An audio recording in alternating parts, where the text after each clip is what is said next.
Hi guys, this is me Aditi. Thank you so much for watching me on YouTube, and today's video is going to be about a very serious topic.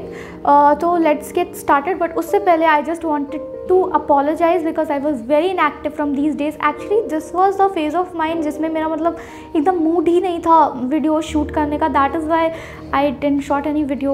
So just leave this thing and just focus on today's video. Hope you guys will love it. Sexual assault, sexual harassment, molestation. These terms are so wide and so devastating, yet so common these days. In every 15 minutes a rape gets reported. Here I will be focusing on the word reported because there are n number of cases जो कि कभी report ही नहीं होते. I'm not going to compare India with any other country, और मैं ये नहीं कहने वाली हूँ that India is the most unsafe country in the world, because rapes 2 हो रहे हो या 200 हो रहे हो, वो क्राइम उतना ही हीनियस रहेगा. But as I am from India, so I will be taking the ratio of India only, and as per is my research the recorded rape cases in Rajasthan in 2019 were 5,997 and it was 3,065 in Uttar Pradesh. An average of 88 rape cases are recorded on a daily basis. And what are we doing to solve this problem? हम rapist को नहीं, हम victims को ही कह देते हैं that you have to be careful. It's like saying कि murderers का तो काम ही है मर्डर करना, तुम क्यों अपनी बॉडी लेके बाहर जाते हो. हम लड़कियों को ही कह देते हैं कि ठीक से बॉडी कवर करो, अरे क्लीवेज शो रहा है, अरे ब्रा स्ट्रैप दिख रहा है, तुम रेप्स को इनवाइट करती हो. बट क्या हम अपने बेटों को कहते हैं दैट एक लड़की को ठीक से देखो, उसे सेफ फील हो, ऐसे देखो. आई नो ये पॉइंट पे बहुत लोगों को अजीब लगेगा कि अरे देखने से क्या होता है, but if you know that an I can touch you in a way that hands can never.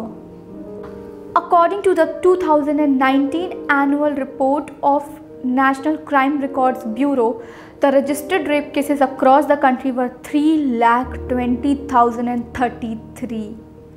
And पता है इसमें सबसे ज़्यादा इंटरेस्टिंग बात क्या थी मेरे लिए? 100 out of 94 victims were known to the offenders. हम लड़कियों को ये तो सिखा देते हैं कि घर के बाहर खुद को कैसे प्रोटेक्ट करना है, बट घर के अंदर कैसे प्रोटेक्ट करना है वो तो बताते ही नहीं हैं. अब तो हालात ये हो गए हैं कि बाहर वालों की नज़र तो बाद में पड़ेंगी, पहले घर वालों से तो बच जाएं. बहुत से लोगों के घरों में अभी गुड टच और बैड टच के बारे में बताया नहीं जाता, और जिनके बारे में बताया भी जाता है उसमें ये मेंशन ही नहीं करते कि ये these rules are applied on your family too. No matter how close your मामू, चाचू और ताऊ जी is, he can not touch you inappropriate places. क्यों हम फैमिली से जुड़े हैरेसमेंट को इग्नोर कर देते हैं? क्यों हम ये कह देते हैं that they are family, they are loving you. Loving you does not mean touching you. क्यों हम फैमिली के खिलाफ आवाज़ उठाने से इतना डरते हैं? क्यों हम फैमिली के खिलाफ उठती हुई आवाज़ों को दबा देते हैं कि उनकी इज्जत पे आँच आ जाएगी? अरे जो एक छोटे बच्चे के मासूम होने का फ़ायदा उठा रहा है, क्या उस इंसान की कोई इज्जत है भी? जो चीज़ें हम एक स्ट्रेंजर से एक्सेप्ट नहीं कर सकते, क्यों हम वो फैमिली के नाम पे सह लेते हैं?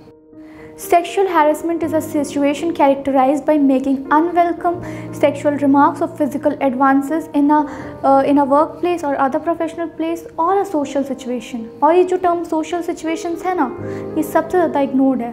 Harassment की कोई एक particular place नहीं होती, वो आप कहीं पे भी face कर सकते हो, even in your मामू की शादी, even in your भैया की शादी. Sometimes a stranger can make you feel so safe and your own cousin brother can make you feel unsafe. हमने कई बार नोटिस किया है जब भी कोई लड़की बोलती है that I am feeling uncomfortable with my मौसा जी, देन उसकी आवाज़ को दबा दिया जाता है, अरे वो तुम्हारे मौसा जी, ऐसा बोलोगी क्यों? ये खुद सोचिए आप लोग. So through this video I just wanted to tell you that not everyone is worth your trust. जैसे आप अपने बच्चे को किसी स्ट्रेंजर के साथ नहीं छोड़ सकते, वैसे ही आप अपने बच्चे को इवन उसके कज़न ब्रदर के साथ भी नहीं छोड़ सकते. आई नो ये बोलते हुए बहुत बुरा लगता है, बट या this is the harsh reality of the society.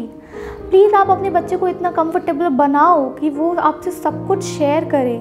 And please don't shut your child up when he or she is trying to say something. Yes I mentioned he or she because nowadays not only girls are facing harassment but also boys. People's lust have reached certain level that it's just so disgusting.